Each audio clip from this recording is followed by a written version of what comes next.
So the inference for regression usually starts with a pretty solid review of all things regression, this review. So if you tried this on your own, or if you want to pause and follow along, you can enter the distance and cost into list 1 and list 2. I had them. Number 1, make a clearly labeled scatter plot, so making sure it's scaled, that we're predicting the cost based on the distance. So thinking that the farther you would like to travel, the more expensive your flight is going to be. So distance is my explanatory variable, and I'm predicting the cost, so that's my response variable. The other markings on the scatter plot will make sense soon. So for number 2, describing the relationship, making sure everything is in context. So it appeared to be moderate, positive, linear, strength, direction, form, and context, just as a reminder. And so for number 3, you can see I sketched the regression line on this scatter plot, just what I thought maybe would be my best fit. For number 4, using the equation to find the least squares regression line, the note in the margin, that's under stat calc number 8. I found those values for slope and intercept, and then graphed it. So that's what the little number 4 means on the scatter plot. The hat, again, remember, is to designate it as a model. And I thought I did a pretty good job for number 5. So I said how it fits is really very well.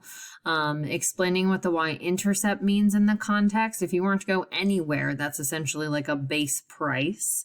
And then for the slope, remember that it's each additional mile is predicted to cost 8 to 9 cents more as I'm traveling. For number 8, my correlation coefficient should be confirming the description that we gave up above. So that's just the R, not the R squared. And if you're not seeing it, if you go to your mode and turn your diagnostic on, you're able to find that correlation.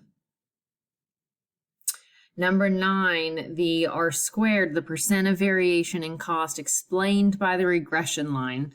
And so just a note, remember, if we're using the least squares regression line, the LSRL, instead of the mean of Y as my model, it is the square of R. So the answer that we found in number 8, 0.72 or 72%.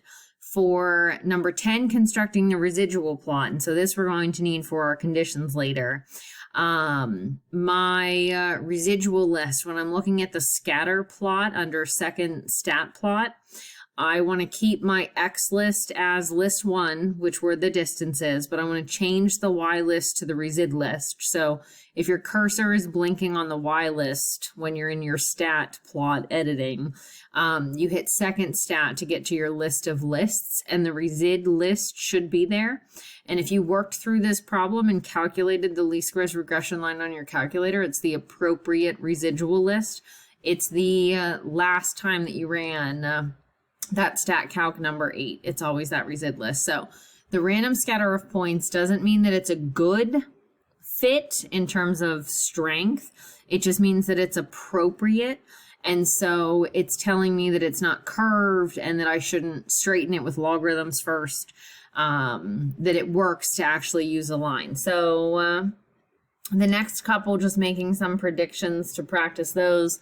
So if we wanted to fly to Reykjavik, Iceland, that distance there, using my least squares regression line, entering the distance to get the predicted cost, it's extrapolation. It's farther away than any of my other cities. And then my residual actual minus predicted, it has to be in that order so that the sign is correct, is negative $147.40. So my line is actually over predicting what the cost will be. Flying to Cancun for 14 through 16, this falls within the range, so it is interpolation instead. And my line here is actually under predicting what the cost is. So again, if you think of these visually where the line would be, the $330, the point would be above the line, and the $34.30 is just telling me how much above the line. So extrapolation is always a bad idea, even if it were out by just a mile, but interpolation should be pretty reasonable. 18, it's been a little while, but what happens if we were to accidentally switch my X and Y? It will change the slope because slope is change in y over change in x.